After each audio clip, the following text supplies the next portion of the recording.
បាទសួស្តីពុកម៉ែបងប្អូនទាំងអស់គ្នាបាទយើងវិលត្រឡប់មកជួបខ្ញុំម្ដងទៀតការធ្វើនៅដំណើរឆ្នោតជូននៅថ្ងៃទី18ខែ9ឆ្នាំ2025មកចែកជូនអ្នកទាំងអស់គ្នាបាទអញ្ចឹងមុនខ្ញុំអាននៅថ្ងៃទី18ចែកជូនអ្នកទាំងអស់គ្នាបាទយើងនឹងលទ្ធផលយើងសិនមិញបាទគឺយើងចូលលេខ4664ដល់វេលាម៉ោង9:30នាទីយប់ឯខ្សែខ្ញុំឲ្យ4647វាឆ្នោតចេញ41ទាំងអស់គ្នាបាទអញ្ចឹងគឺយើងពេលយប់គឺយើងចូលអស់ខ្ទង់60ខ្ទង់ខ្សែហើយនឹងយកលេខក្របរបស់យើងគឺលេខ4664ពុកម៉ែបងប្អូនវេលាម៉ោង9:30នាទីកាលពីថ្ងៃទី17ម្សិលមិញពុកម៉ែបងប្អូនទាំងអស់គ្នាឯអ្នកក្នុងឆាតរបស់យើងក៏យើងចូលហើយពុកម៉ែបងប្អូនខ្ញុំឲ្យថា6គុណមកលេខក្នុងប៉ុស្តិ៍ A មកក្របទេបាទអញ្ចឹងគឺយើងចូលពុកម៉ែបងប្អូននៅលេខក្នុងឆាតបាទហេងទាំងអស់គ្នាទាំងពុកម៉ែបងប្អូនលេខក្នុងតម្រុយក៏ដូចជាក្នុងឆាតផងដែរកាលពីថ្ងៃទី17ឥឡូវយើងកលេចមើលនៅតម្រុយថ្ងៃទី18ខែ9ឆ្នាំ2025មកចែកជូនពុកម៉ែបងប្អូនទាំងអស់គ្នាដើម្បីធ្វើការលេខសងសំណាងបន្តទៀតផងដែរអញ្ចឹងសម្រាប់ពុកម៉ែបងប្អូននៅថ្មីដើម្បីតាមដាននៅតម្រុយឆ្នោតយួនខ្ញុំបាទជារៀងរាល់ថ្ងៃកុំភ្លេចចុចសញ្ញាមេដៃហើយដាក់រូបកណ្ដឹងទាំងអស់គ្នាម្នាក់មួយផងពុកម៉ែបងប្អូនដើម្បីងាយស្រួលការតាមដាននៅតម្រុយខ្ញុំបាទជារៀងរាល់ថ្ងៃធ្វើការចែកជូនពុកម៉ែបងប្អូនគឺ free តែម្ដងបាទហើយ comment លេខ168ទាំងអស់គ្នាម្នាក់មួយផងពុកម៉ែបងប្អូនបាទគឺថ្ងៃ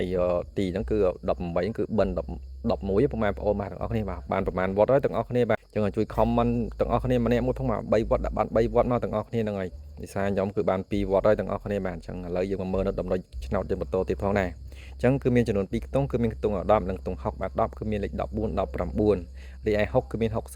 69លេខនៅថ្ងៃនេះគឺលេខគូតាមរងពុកម៉ែបងប្អូនបាទទាំងខ្ទង់10និងខ្ទង់60និងលេខមកគ្រាប់ល្អដែរគឺលេខ34លេខឯលេខថ្ម3លេខគឺ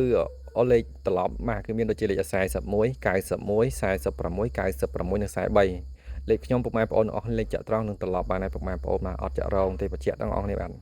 រីឯលេខធំ13លេខគឺមានចំនួន2គ្រាប់លេខធំទី1គឺ143ពុកម៉ែបងប្អូនអស់លេខគុណនិងលេខធំទី2គឺ347ហើយតម្លៃឆ្នោតរបស់ខ្ញុំពុកម៉ែបងប្អូនអស់គ្នាអាចលេខផ្សងសំណាងម៉ោង1ម៉ោង4និងម៉ោង9:30នាទីបានគឺឆ្នោតយូរណាស់ទាំងអស់គ្នាបាទឆ្នោតយូរហើយសម្រាប់ពុកម៉ែបងប្អូនដែលចង់បានលេខក្នុងឆាតគឺអាចចុចខាងក្រោម link comment ខ្ញុំបានគឺខ្ញុំដាក់តាមនោះបាទគឺ link Facebook ពុកម៉ែបងប្អូនដែលចង់បានលេខក្នុងឆាតនៅថ្ងៃស្អែកគឺខ្ញុំមានប៉ុស្តិ៍ហូដែរវេលាម៉ោង4:30នាទីទាំងអស់គ្នាបាទអញ្ចឹងជូនពរហេងទាំងអស់គ្នាបាទចង់កុំភ្លេច like និង share comment លេខ168ទាំងអស់គ្នាម្នាក់មួយឬក៏ comment បិណ្ឌទាំងអស់គ្នាម្នាក់មួយផងពុកម៉ែបងប្អូនជួបគ្នានៅថ្ងៃទី19ខែ9ឆ្នាំ2025នៅថ្ងៃស្អែកបន្តទៀតតាមពេលវេលានឹងមកដល់បាទគ្រប់លាពុកម៉ែបងប្អូនអស់គ្នាផងដែរបាទ